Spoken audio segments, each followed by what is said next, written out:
Morning friends, मैं मुरली मीणा आपका अपने यूट्यूब चैनल यूनिक एस्पिरेंट्स में हार्दिक स्वागत करता हूं।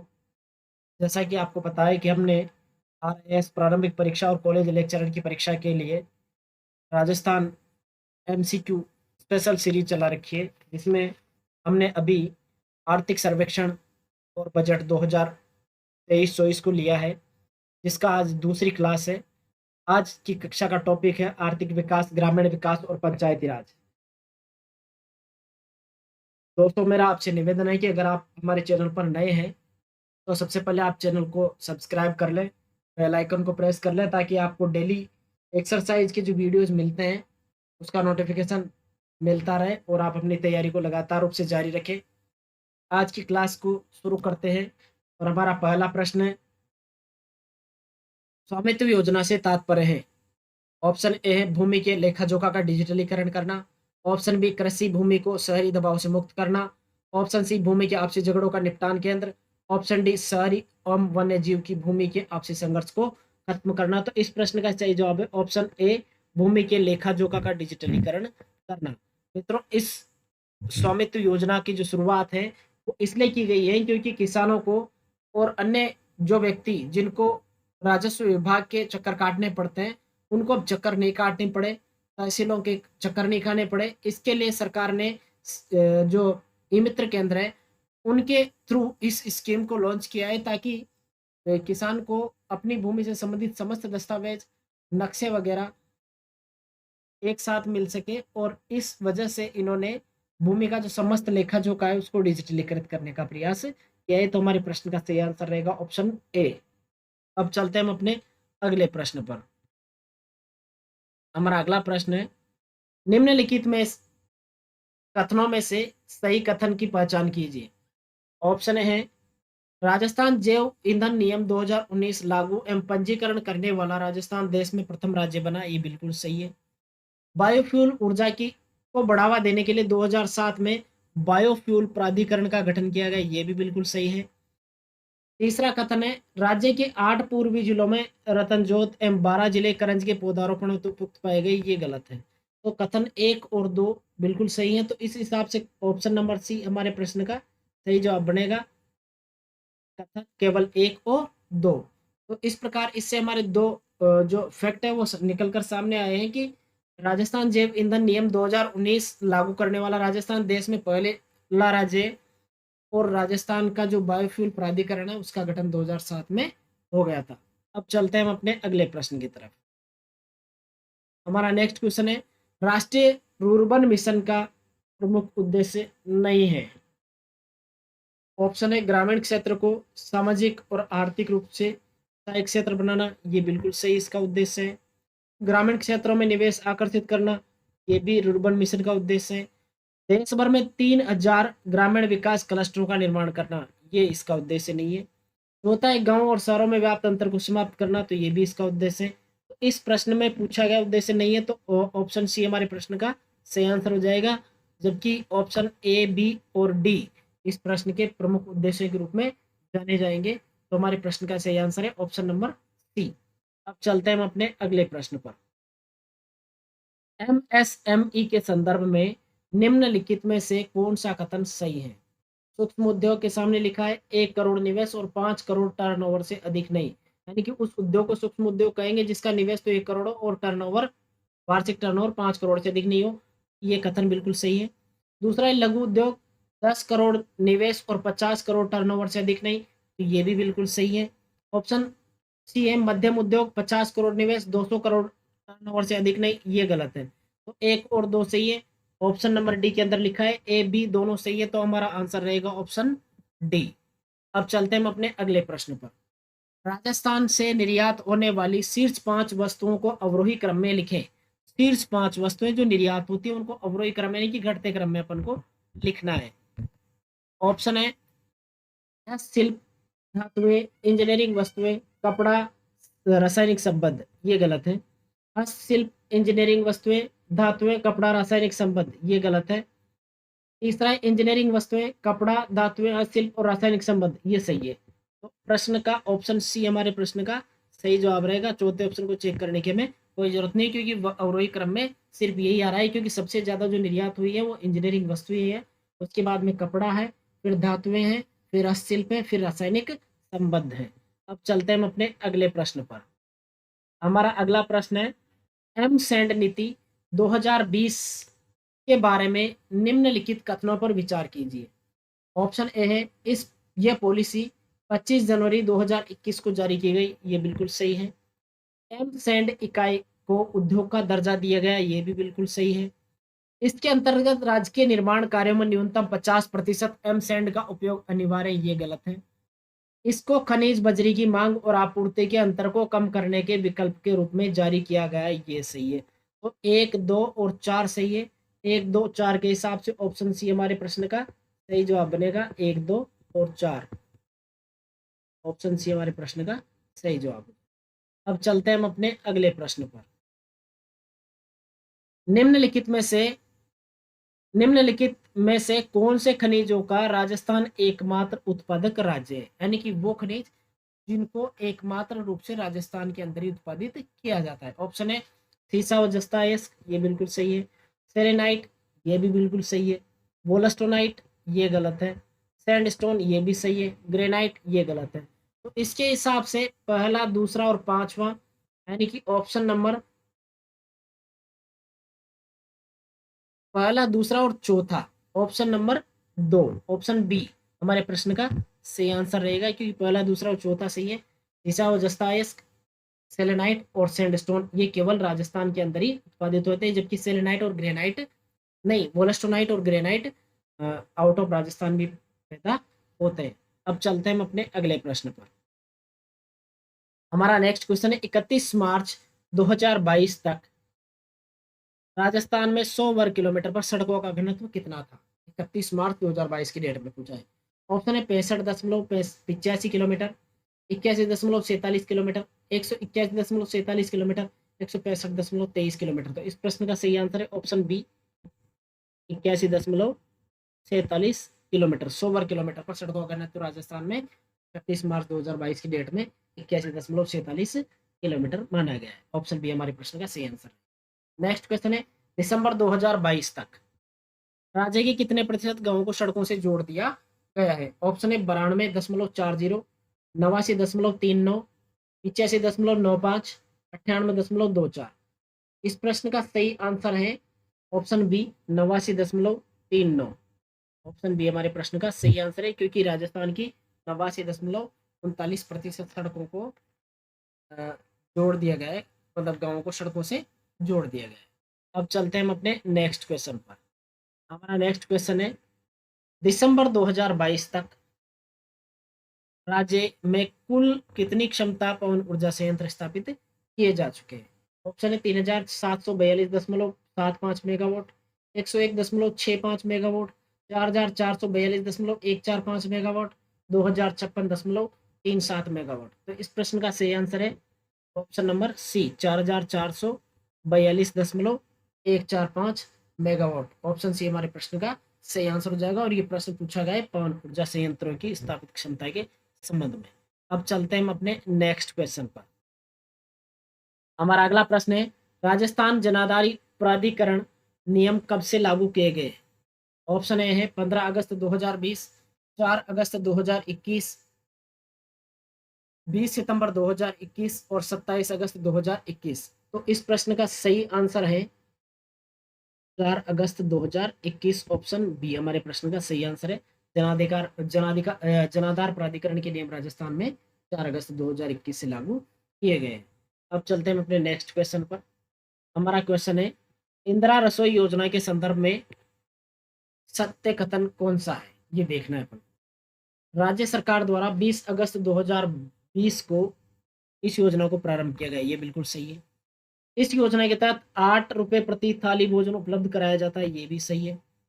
बजट 2023-24 में इंदिरा रसोइयों की संख्या बढ़ाकर 2000 करने की घोषणा की गई, ये भी सही है। और चौथा कथन है उपयुक्त सभी, तो हमारे प्रश्न का सही आंसर रहेगा चौथा कथन जो है उपयुक्त सभी। ऑप्शन डी हमारे प्रश्न का सही आंसर हो जाए। अब चलते हैं हम अपने नेक्स्ट क्वेश्चन पर। सजग मोबाइल ऐप संबंधित है किसानों को अपने अधिकारों के प्रति जागरूकता लाने से, भ्रष्टाचार के खिलाफ शिकायतों का एकीकृत मंच, आवास के निर्माण और गुणवत्ता को सुनिश्चित करना, बाल मजदूरों का व्यावसायिक कार्यों से मुक्त करना। तो सजग मोबाइल ऐप जो है उसका संबंध है आवासों के निर्माण और गुणवत्ता को सुनिश्चित करना। ऑप्शन सी हमारे प्रश्न का सही जवाब है।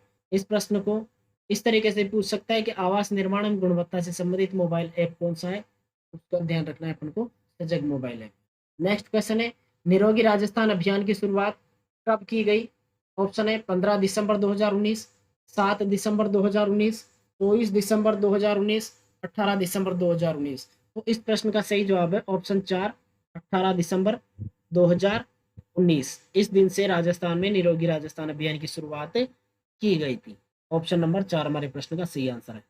नेक्स्ट क्वेश्चन है हमारा, नंद घर योजना के बारे में कौन सा कथन सत्य है? ऑप्शन ए है, ये योजना आंगनबाड़ी केंद्रों के संचालन में सामुदायिक सहभागिता बढ़ाने हेतु प्रारंभ की गई।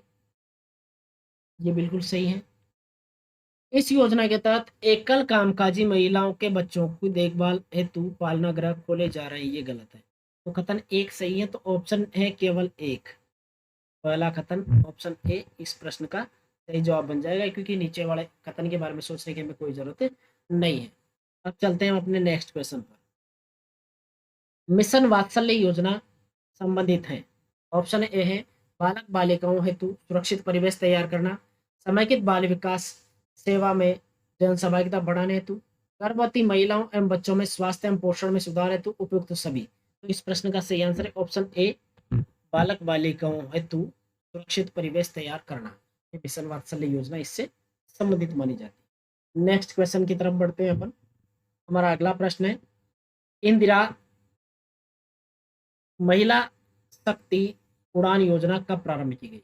ऑप्शन है 19 दिसंबर 2021, 27 सितंबर 2021, 29 दिसंबर 2021 और 19 सितंबर 2021। तो इस प्रश्न का सही आंसर है ऑप्शन ए, 19 दिसंबर 2021। इस प्रश्न का बिल्कुल सही आंसर है कि इंदिरा महिला शक्ति उड़ान योजना 19 दिसंबर 2021 को शुरू की गई। अब चलते हैं अपने अगले क्वेश्चन पर। निम्न में से किस श्रेणी के बच्चे पालनहार योजना के अंतर्गत लाभ पाने के पात्र होते हैं? ये सामाजिक सुरक्षा योजना में भी पूछा जाने वाला प्रश्न है। ऑप्शन ए है अनाथ बच्चे, तो बिल्कुल सही बात है, अनाथ बच्चों को इस श्रेणी में रखा जाता है। दूसरा है मृत्युदंड और आजीवन कारावास प्राप्त माता पिता के बच्चे, ये भी बिल्कुल सत्य है, इनको भी इस योजना का लाभ मिलता है। तीसरा है तलाकशुदा या परित्यक्ता या पुनर्विवाहित विधवा माता के बच्चे, तो ये भी बिल्कुल सही है, इनको भी मिलता है। विशेष योगजन माता पिता के बच्चे, इनको भी मिलता है। तो 1 2 3 4 चारों सत्य होना चाहिए, तो ऑप्शन 4 सभी। इस प्रश्न का सही आंसर रहेगा ऑप्शन नंबर 4, यानी कि ऑप्शन डी हमारे प्रश्न का सही आंसर रहेगा। अब चलते हैं हम अपने अगले प्रश्न पर। हमारा नेक्स्ट क्वेश्चन है, वर्ष 2022-23, ये मिस्टेक है, 2022-23 में स्वाधार गृह और उज्ज्वला योजना का विलय कर क्या नाम दिया गया था इनको? ऑप्शन है शक्ति सदन, नारी निकेतन, स्मृति सदन, मातृ निकेतन। इस प्रश्न का सही आंसर है ऑप्शन ए, शक्ति सदन इनको नाम दिया गया था। तो इसके अंदर स्वाधार गृह और उज्ज्वला दोनों को विलय करके ये नाम दिया गया था शक्ति सदन। अब चलते हैं हम अपने अगले प्रश्न पर। नेक्स्ट क्वेश्चन है, महिला एवं बाल विकास विभाग द्वारा जारी की गई आई एम शक्ति उड़ान योजना के तहत राज्य सरकार ने किस आयु वर्ग को शामिल किया है? ऑप्शन ए है 10 से 45 वर्ष, ऑप्शन बी 12 से 45 वर्ष, ऑप्शन सी 15 से 45 वर्ष, ऑप्शन डी 18 से 45 वर्ष। तो इस प्रश्न का सही आंसर है 10 से 45 वर्ष, ऑप्शन ए हमारे प्रश्न का सही जवाब रहेगा। हमसे ये भी पूछा जा सकता है कि एम शक्ति उड़ान योजना किस विभाग से संबंधित है, तो हमें ध्यान रखना है कि महिला बाल विकास से संबंधित है। और इस योजना के अंदर क्या किया गया, इस योजना के अंतर्गत 10 से 45 साल की उम्र की जो महिलाएं हैं उनको सैनिटरी नैपकिन उपलब्ध करवाए जाते हैं, और हर माह 12 सैनिटरी नैपकिन इनको उपलब्ध करवाए जाते हैं। अब चलते हैं हम अपने नेक्स्ट क्वेश्चन। हमारा प्रश्न है, Rajiv Gandhi scholarship for academic excellence योजना के तहत प्रति वर्ष कितने छात्रों को लाभान्वित किया जाता है? ऑप्शन है 150, 154, 200, 250। तो इस प्रश्न का सही आंसर है ऑप्शन सी, 200 बच्चों को प्रतिवर्ष इस योजना के तहत लाभान्वित किया जाता है, Rajiv Gandhi scholarship for academic excellence. अब चलते हैं हम अपने नेक्स्ट क्वेश्चन पर।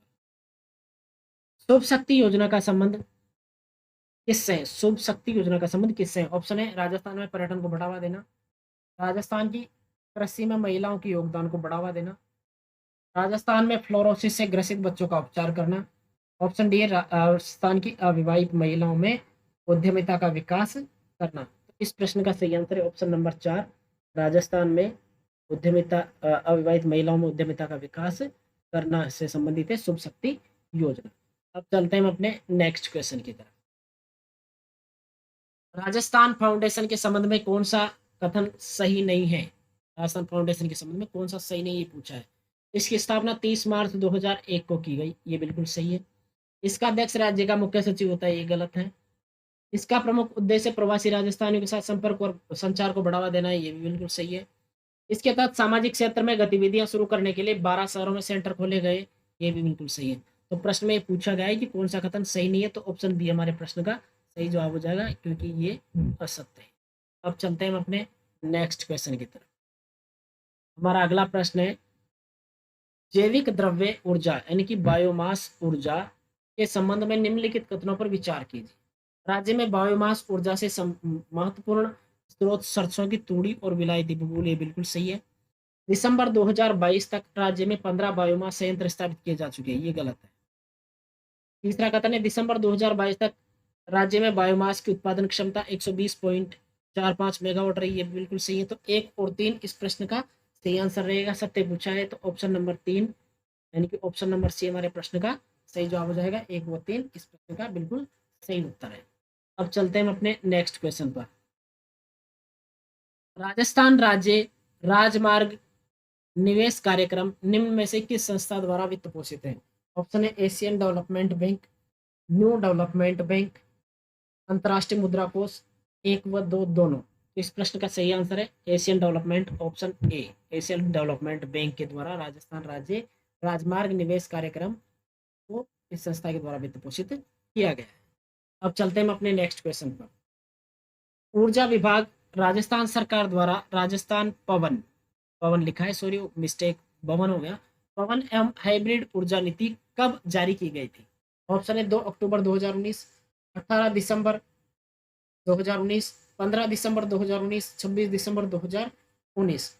इस प्रश्न का सही जवाब है 18 दिसंबर 2019, ऑप्शन बी हमारे प्रश्न का सही जवाब रहेगा। 18 दिसंबर के दिन राजस्थान पवन एवं हाइब्रिड ऊर्जा नीति को जारी किया गया। अब चलते हैं अपने नेक्स्ट क्वेश्चन पर। जेपीएमआईए यानी कि जोधपुर पाली मारवाड़ इंडस्ट्रियल एरिया की जिम्मेदारी किसको सौंपी गई है? ऑप्शन है रिको, राजसिको, डीएमआईसी, आरएफसी। तो इस प्रश्न का सही आंसर है रिको, ऑप्शन ए हमारे प्रश्न का सही आंसर है, क्योंकि रिको को जोधपुर पाली मारवाड़ औद्योगिक क्षेत्र की जिम्मेदारी सौंपी गई है।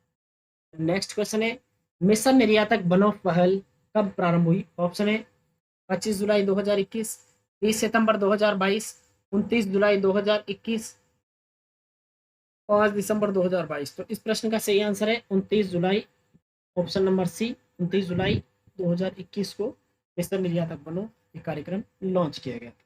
अब शुरू करते हैं अपना अगला क्वेश्चन। राजस्थान की अर्थव्यवस्था में स्थिर मूल्यों पर वृद्धि दर से संबंधित असममित युग्म कौन सा है? दरअसल ये प्रश्न पूछा उन्होंने उद्योग सेक्टर के बारे में। उद्योग क्षेत्र के अंदर स्थिर मूल्यों पर अपन को देखना है कि असममित युग्म कौन सा है। औद्योगिक क्षेत्र विकास दर 6.32%, विनिर्माण क्षेत्र 5.14%, खनन क्षेत्र 3.71% और निर्माण क्षेत्र 9.10%। इसमें अपन को देखना है कि असममित कौन सा है। तो इस प्रश्न का सही आंसर है विनिर्माण क्षेत्र 5.14%, ये असममित है। बाकी पहला औद्योगिक क्षेत्र की विकास दर 6.32, खनन क्षेत्र की 3.71 और निर्माण क्षेत्र की 9.10। तो ऑप्शन बी हमारे प्रश्न का सही आंसर बन जाएगा। अब चलते हैं अपने नेक्स्ट और लास्ट क्वेश्चन पर। हमारा लास्ट क्वेश्चन है, मुख्यमंत्री लघु उद्योग प्रोत्साहन योजना के संदर्भ में निम्नलिखित कथनों पर विचार कीजिए। ये योजना 13 दिसंबर 2019 को प्रारंभ की गई, ये बिल्कुल सही है। इस योजना के तहत 5 करोड़ तक का ऋण उपलब्ध करवाया जाता है, ये गलत है। तो इसमें पूछा गया है कि कौन सा कथन सही है, तो केवल एक सही है, ऑप्शन ए हमारे प्रश्न का सही जवाब हो जाए। तो मित्रों आज की क्लास हमारी संपन्न हुई। आपने इस क्लास को धैर्यपूर्वक देखा, उसके लिए आप सभी का धन्यवाद।